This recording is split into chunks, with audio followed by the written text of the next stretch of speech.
What's up, guys? Welcome back to the channel. Boozer here. Thanks for stopping by. Hopefully you guys are having a good day so far. In today's video, we are on the test server here, and today we will be playtesting the upcoming fusion Mavara the Web Diviner. So she is from the Dark Elf faction, magic support. And yeah, she looks absolutely amazing. Great skin on her here. 110 base speed, good base stats overall here. Let's check out her kit here real quick if you guys are not familiar with her. Her fusion should be happening 24 hours from this upload. And this is our first look at this champion on the test server. So we got an A1 here, single target attack, places a fervor buff for 2 turns on a random ally except this champion. If the randomly selected ally is already under fervor, place it on another randomly selected ally.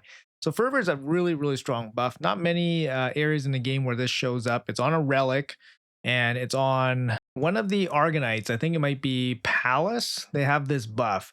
But basically, you get an additional 10% damage and you get 10% damage mitigation, all from one buff. So it's quite a good one. The passive effect on this A1, allies under Fervor have a 50% chance of joining the attacks of other allies under Fervor. This champion will not join in any attacks if there are multiple champions on the same team with this skill. Only one will activate. This skill will not activate on duplicate copies of this champion if this champion is dead. So you get a 50% chance to ally attack with other Fervor champions. Now, it doesn't say that the Fervor needs to be placed by her, so I assume that this will work with other Fervor champions, or if you have the relic with the Fervor buff. So it's a pretty nice little upside here on the A1. The A2 here, on a 3-turn cooldown, you got Strengthen, increased resistance on your whole team. Also has this Equalize ability, so potentially this could be a 99%, heal. It could be massive. But basically the HP is brought up to the level of the ally with the highest HP. So this could work really well if you have like a champion, if you have a bunch of champions on the team that are relatively squishy, but then you have one champion that, for example, is in stone skin or something, and then that champion is fully protected and at full HP. This heal would basically be very big in that type of situation. Otherwise, it's pretty decent value, strengthen and increased resistance on 3-turn cooldown, and a decent size heal. Seems pretty solid. Or A3, 3-turn cooldown, single target revive with the 50% HP, 50% turn meter. Pretty standard single target revive. Gets the veil and you get unkillable on herself. The veil will be on the whole team. Now, these buffs also can be placed without having to revive somebody. So this is probably the best part about it because it gives the ability a lot of flexibility, since you don't need to revive somebody to use this as a 3-turn team veil with a unkillable buff on herself. Veil can be super annoying, and of course the unkillable on herself can be very annoying as well. And then you lead into this Equalize ability, which is really cool. So she could potentially be at 0 HP or 1 HP and saved by this unkillable buff, and then she can lead into this Equalize health and then full heal herself back up. That could be very interesting. But yeah, overall, very solid, I think, flexible kit. Lastly here, her passive is also very interesting. Every 8 buffs the enemy team gets, increase the turn meter of all your allies by 20%. This is pretty significant here, and only 8 buffs. On a team of 4, that's just 2 buffs each. For every 16 buffs this champion and their allies receive, heals all allies by 20% of their max HP. Now, she lands quite a bit of buffs herself, so she can help herself trigger this big heal. It is only 20%, and it is based on the champion's max HP, not her max HP. So it won't be a huge heal for like smaller HP pool champions, but still, it passively happens, and there's no cooldown or anything like that, so it's really nice. She also comes here with a 28% speed in arena battles. I think she can see play in some arena teams, and then I think her kit is a bit more tailor-made for Hydra, to be honest, because these kind of situations where you have to land buffs, total buffs, is easier in Hydra because you have a 6-man team. On a 6-man team, you can land 16 buffs way easier than you can on a 4-man team, for example. So I think her kit is pretty tailor-made for Hydra, especially with this A1 where it gets better the more fervor buffs you get out. So obviously landing more A1s is going to help out here. But I do see that she can probably be used in arena as well. But anyways, let's bring her out into some content, and yeah, we'll see how well she does. All right, guys, so I'm going to show you guys the PVE build I have for the Mavara right now. And I think she's very well suited for a 9-piece protection set. She has the ability to land buffs with her A1. She has 2 buffs here on the 2. And then her A3 also gives her the ability to land more buffs. So she can potentially land 4 separate buffs, giving her a 20% damage boost from the 9-piece protection set, which is really nice. And she has a 75% chance of protecting those buffs. The big one to protect will be the unkillable buff.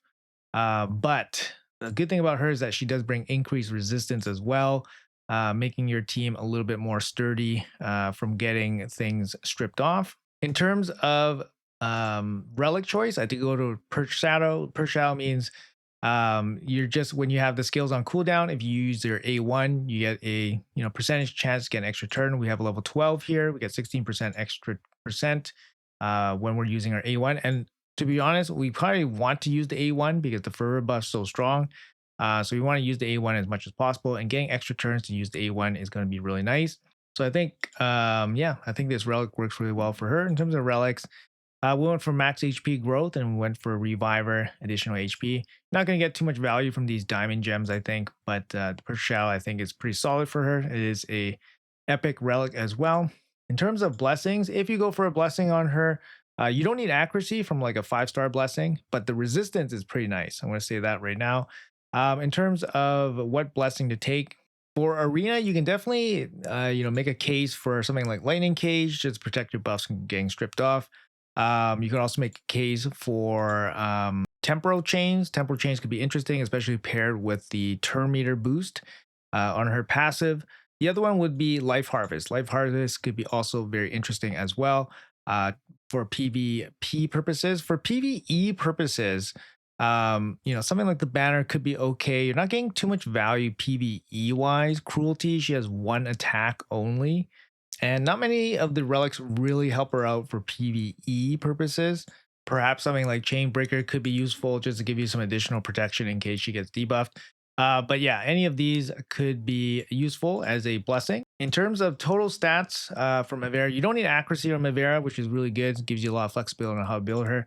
So for me, went with just pure speed, and then we went with a little bit of resistance just to deal with Nightmare difficulty Hydra. Since she brings increased resistance in her kit, you actually don't need really, really high amounts of resistance. So for her, maybe around 300 would be enough. 300 with the buff gives you 450, and that should be enough for Nightmare Hydra for most cases. Having more is not going to hurt, but you're not going to get too much more benefit once you start surpassing about 450 resistance. And then after that, we just went for basically just speed and defense and HP. HP is going to be good because obviously the bigger heal is going to happen because of the max HP on her heal. And then obviously you want her to go fast so then she can cycle through her abilities quickly. For the masteries here, there's a couple options here. If you're short on resistance, you go down to Unshakable. Otherwise, we went for Timely Intervention for her reviving abilities. We went for healing, so boosted healing on the support tree. Psycho Magic for a chance at extra, veils, extra unkillable, extra buffs, extra healing. Lasting Gifts, you can get a lot of value because she lands a lot of buffs. You get extra duration on that. I went for the extra counter attacks because her A1's really, really good. Solidaria could be interesting as well because of all the buffs that she lands. You get an extra, little chunk of resistance for the rest of your team as well. And then everything else is pretty self-explanatory. I wouldn't go down offense tree to get War Master because she basically only has just the A1 for an attack. I don't think you're getting too much value out of the War Master there. I think everything else, it's not really going to make too much sense. So it's either going to be Unshakable or Timely Intervention for her. Anyways, let's bring her into Hydra, where I think she's actually going to really shine with this kit. And yeah, we'll see how well she performs.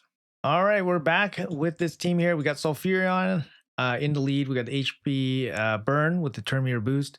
We have Marius here for some damage. Harima's here for some damage.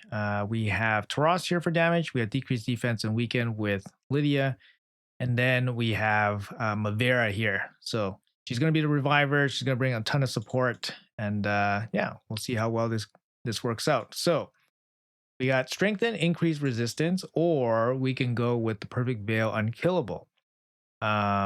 Perfect veil is going to be good here because we do have the head of torment there, so we don't want to get feared. So let's place the veil. There we go, nice and protected. That's really good. And then we're going to go with the increased defense. And then we will do some smacking. Decrease defense and weaken. Not speed tune or anything like that. Try to take this guy down. The Veil's really nice, obviously, because none of our guys getting feared. There we go. And now we come back with the increase resistance and the strengthen. A bit of a heal, I guess. There we go. Nice. There we go. Resisted. So now we're starting to resist some of these guys, which is amazing. And we're still under Veil, so we're protected from the fear.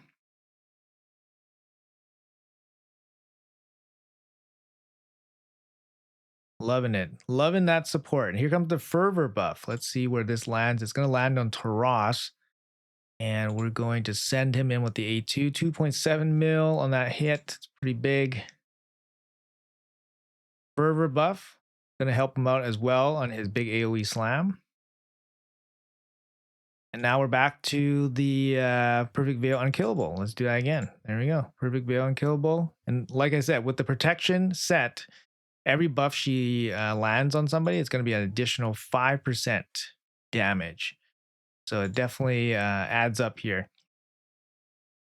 You could actually make this work out even better if you had something like an extender, like a buff extension champion, so that these buffs stay on longer, which would be amazing. Imagine if everybody had a fervor buff and they're all doing crazy amounts of damage. Here comes the increased resistance again and strengthen. And everybody's getting the extra damage boost, of course. So, and the Veil, perfect, allowing us to hit the Head of Torment without getting feared. Perfect. Yeah, there we go. Take out the trouble head.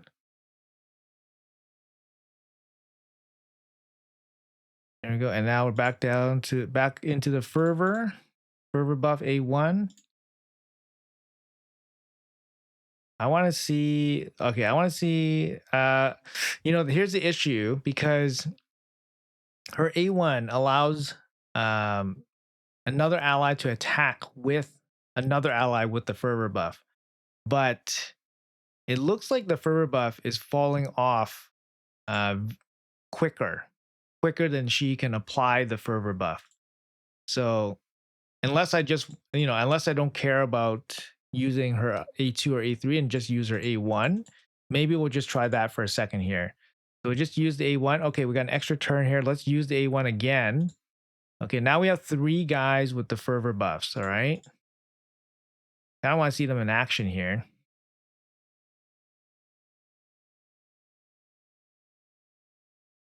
Okay, so Mary's attack. So 50% chance for somebody else with the fervor to attack. So Harima actually went in too, so that's pretty cool.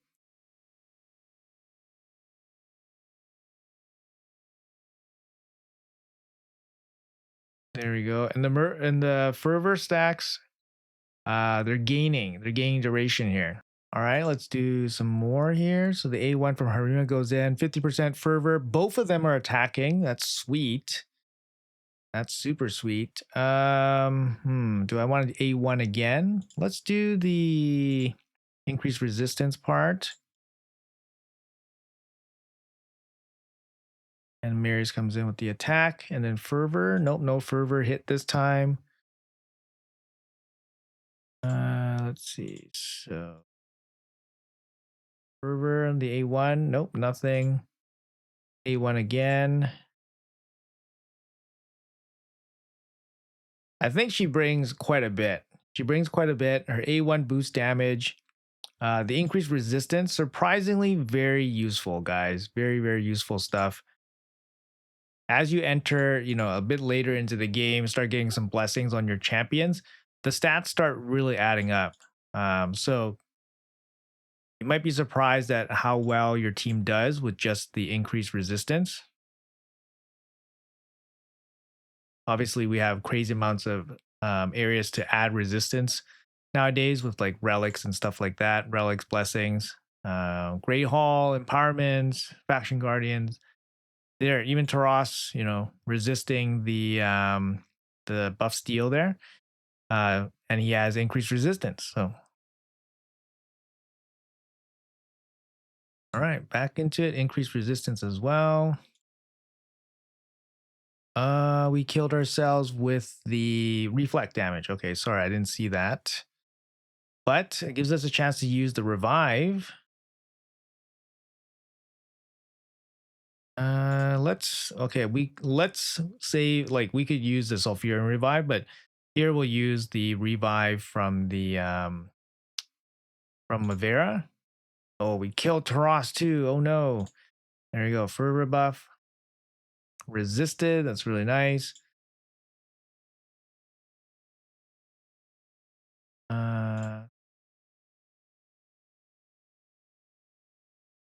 Yeah, it gives us a chance to use the revive from Mavara here. Let's test it out. All right. Let's pick up Marius. Marius gets picked up. And then the veils on everybody, and then unkillable on herself.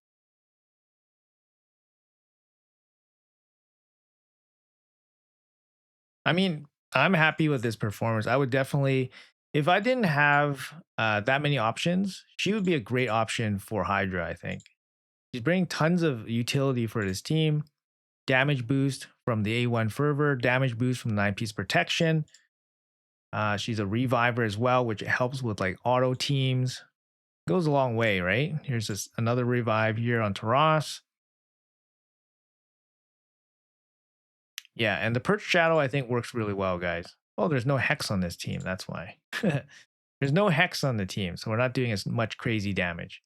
You can just have a quick look here. So Marius, Taras, about the same amount of damage. Mavara not doing any damage, no War Master or anything like that, but she's just there for crazy amounts of support. You can kind of see the healing here. Crazy amounts of healing from her. But yeah, I'm really happy for her as a like Hydra support champion. And I would definitely recommend like a 9-piece protection so you get more out of her kit. All right, guys. So I switched up Mavara's build here to be more PvP centric. We opted for a Stone Skin build with Relentless. Now, this is going to be pretty cool when paired up with the Perch Shadow. We're going to get more A1s off, more fervor buffs, and all that stuff. Now, I did put a little bit of resistance on her, not enough to basically shut out a lot of the key debuffers.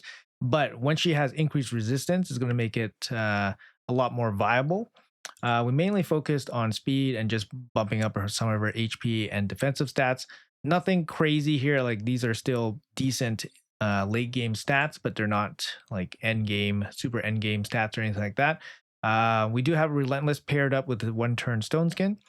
We kept the Perch Shadow as the relic. I still think it's pretty good. You could go for Wand of Submission actually, because she is susceptible to getting CC'd, crowd controlled. So it is something you want to protect her from. So the Wand is viable. In terms of blessing, like I said, I did mention taking something like Life Harvest could be interesting. Temporal Chains could also be interesting as well. It kind of fits into her disruptive kit for PvP. You could take the Banner as well. The Banner would be pretty good with the big arena speed in all battles. We kept the Masteries basically the same. So identical to what we were just using in the Hydra run. Let's bring it out into some content yeah, we'll see what she can do. So we are set up here against this team. Now I want to show you guys how her passive works really, really well and how you guys can take advantage of it here. The biggest engine to make her passive work is obviously buff heavy teams. So any team with the CFI in it will be susceptible to getting really messed up by her passive. Now, first, we'll show you how this team runs without her in the team. Now, I was playing around with this Fabian. My Fabian's too fast, so I did take some gear off. So here we got CP going first, and then we get locked out right away, right? So the Warlord gets a turn right away. So if we jump back in here, and then this time we put Mavara in the team, let's see what happens, okay? Slow it down for the cameras. So CP comes in here, boost. We get the turn meter boost, right? And there we go. Our Fabian now gets a turn, and then they get locked out. So she's actually really interesting, especially if you're not ready to deal with her, because yeah, she can really catch you off guard. And you know, every eight buffs on the enemy team, you're going to give your whole team a 20% turn meter boost. Now that's that's enough, to warrant being like a skill on some of these champions, right? So having it on a passive here is really, really strong. I mean, it's similar to like how the Queen of Hearts kind of works, except she fully benefits, whereas in this case, your whole team kind of benefits, which is, it can be good and bad in separate ways, right? So here now she picks up, where we left off.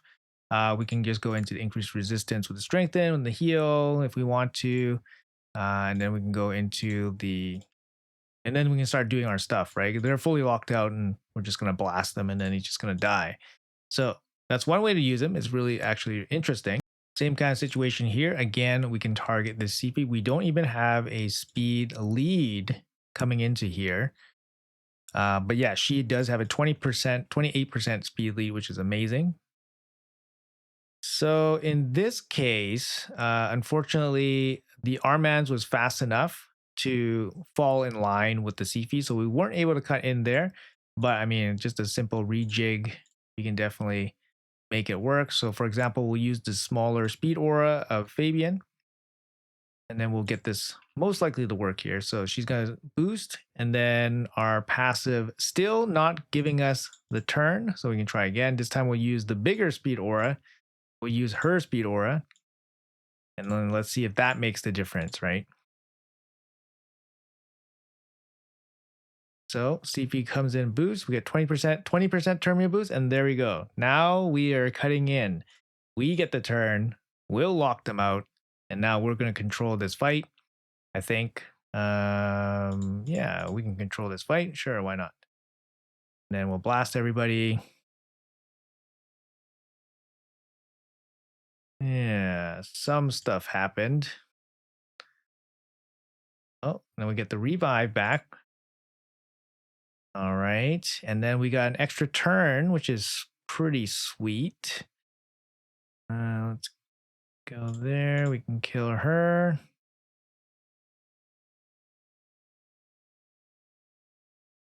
Turn meter drop. Ooh, right into the unkillable. Protected. That's kind of nice. And then we'll come back in here with the nukes. There we go.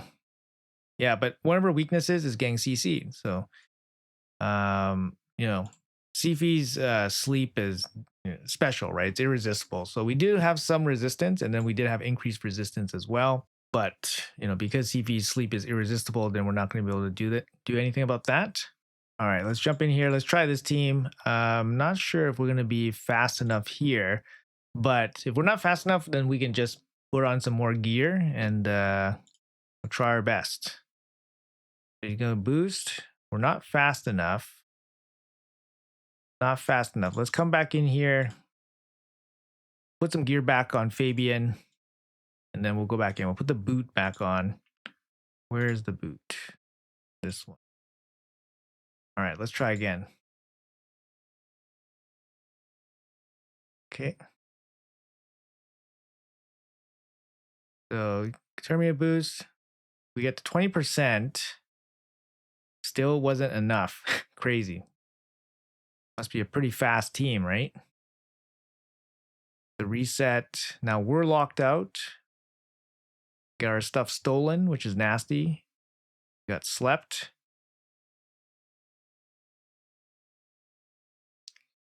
Okay. Bag's being very annoying because he's shutting down our damage. Now we got decreased accuracy. So Mavara died, unfortunately. Let's see how it works against Necrit. So this one could be interesting here because I believe that it does work against Necrit for sure. So we got the Terminator boost there.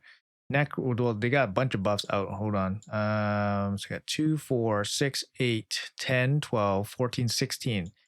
So 16. That means the Terminator stuff should happen twice. That's pretty crazy. Let's see if it actually does happen.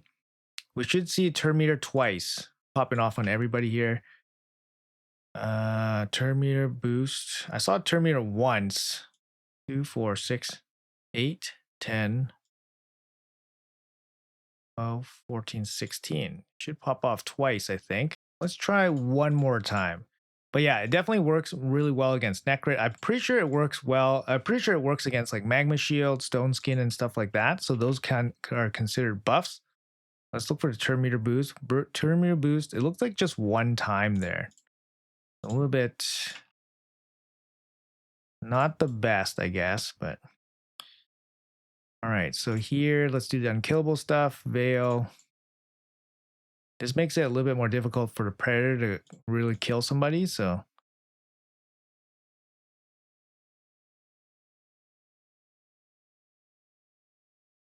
yeah.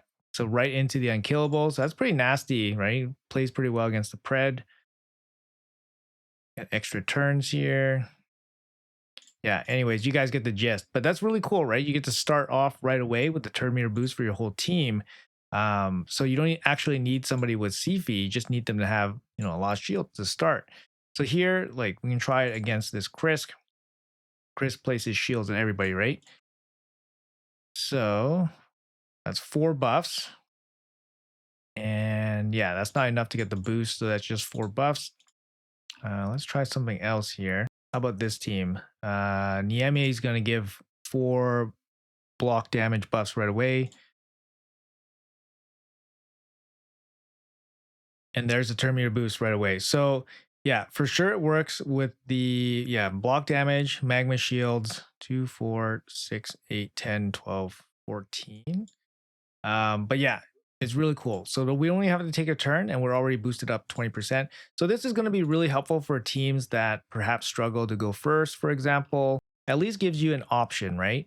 I wouldn't say that she's the best in terms of a champion that you bring into the arena, but that passive is pretty interesting because as you can see, it just passively boosts up your team by 20%, which could be the difference, right? It could be the difference between going first and going second. But I don't think her kit is necessarily that great for arena, to be honest. Maybe this ability could be interesting because it does shut out some champions. Like we saw that the Predator got kind of shut out because he had to target Mavara, who was under unkillable with the the block revive single target hit.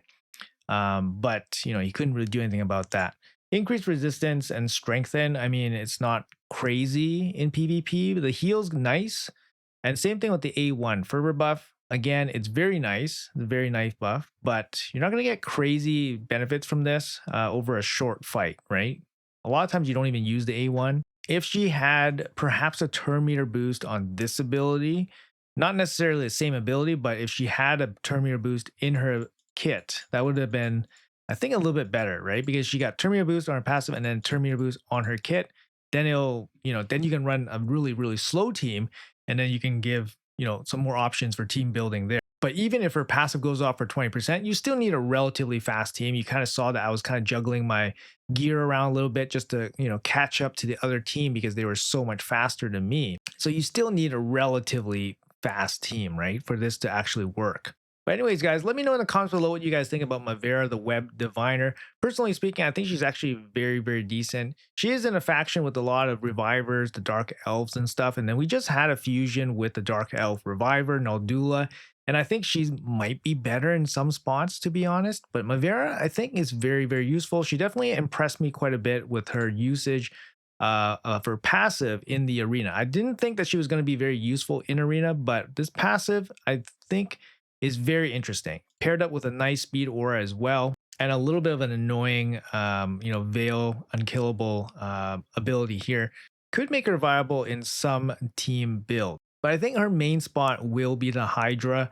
And I think something like the 9-piece protection build that I showed you guys in this video is probably her best setup for Hydra. And I think she brings a lot. You could definitely bring more synergistic champions like buff extenders, for example, maybe ally attack champion, other champions that bring more buffs so you get more healing.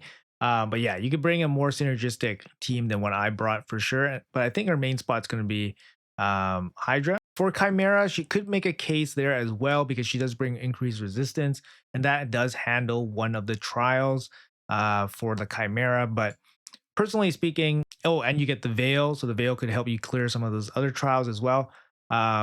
Personally speaking, I mean, I think she's not really a one-stop shop for Chimera, so it might be a little bit on the difficult side to kind of incorporate her, but she is, she does have some options for you. But I think her main role is going to be PvE, Faction Wars, Hydra.